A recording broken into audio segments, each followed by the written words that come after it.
I'm about to show you some vortexed water in a bit of a crude way, comparing it to our centre earth vortex and how it works. Rotations, you'll see the two rotations. In the front here we'll see the rotation going from the left to the up to the right, and then you'll see the back rotation going from the right to the left. So it looks like there's two opposites. But here we are just looking direct straight on. Imagine if it was the shape of the vortex in my design, and it was reflected off a concave surface, which we have, the reflective concave surface we have out south. So here we go. Watch this.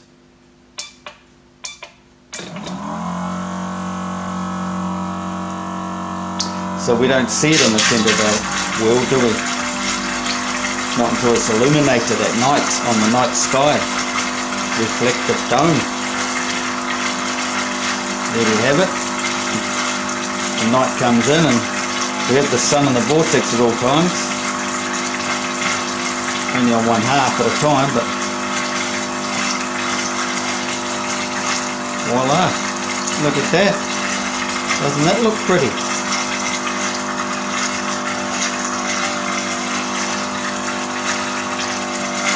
This is the light, the sun within the vortex. You can imagine the sun outside the vortex, you wouldn't get the same effect. We only get a reflection out in our physical world to bring the sun out here. We're going to see a vortex, but not much else. We don't see a vortex, do we? No, the light's inside. The sun is inside.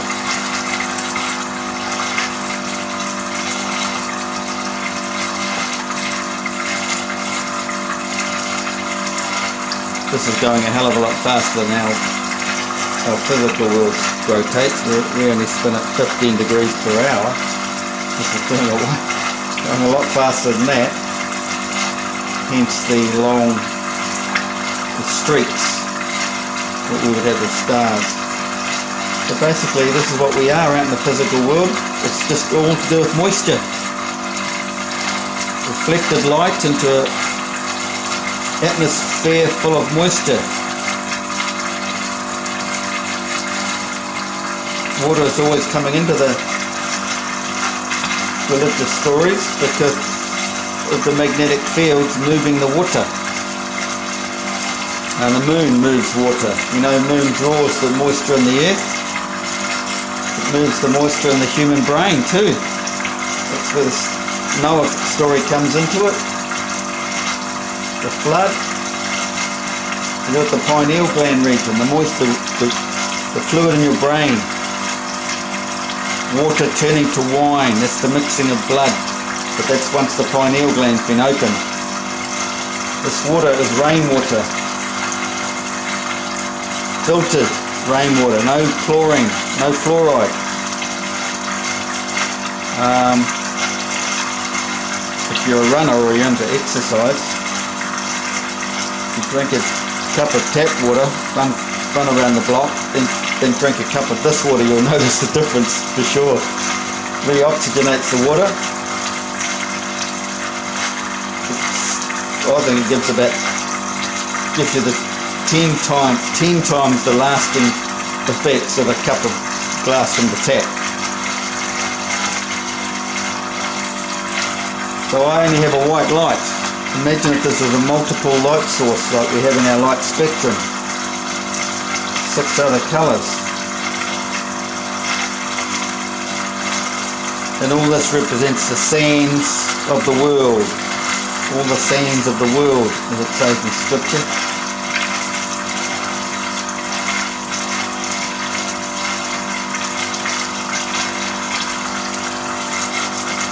Bubbles. We could say we all exist in one of those bubbles. will exist in an atom. One atom. Everything in our physical world is seen in a microscopic point of view, because there's nothing there. But then you blow it up with light. You know what happens under an electron microscope. You don't call it an electron microscope for nothing.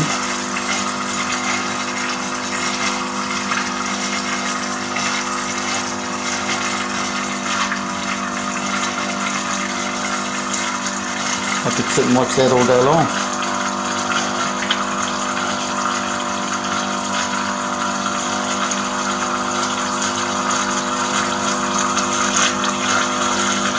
Don't we see something similar like that when we get out our cameras and start looking into the night sky?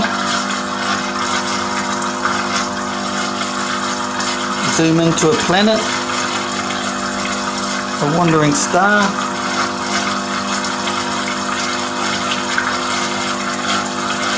And they say we're just not focusing. This is what we get. All those celestial bodies out there are just vibrating, resonating frequencies within the moisture, within the atmosphere. That's all it is.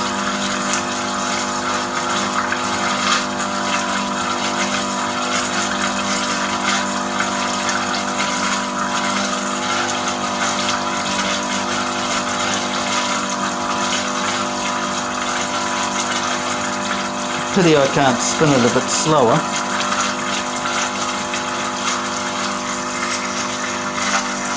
But that's pretty cool, isn't it? I should have done it in a darker room. Here we go.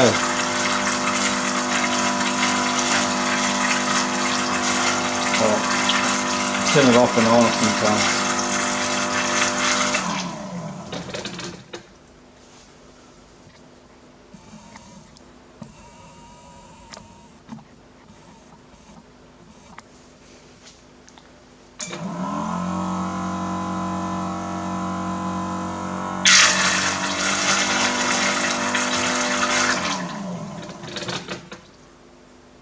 Imagine if God pulled the plug. We'd all just drop and disappear. Just like that.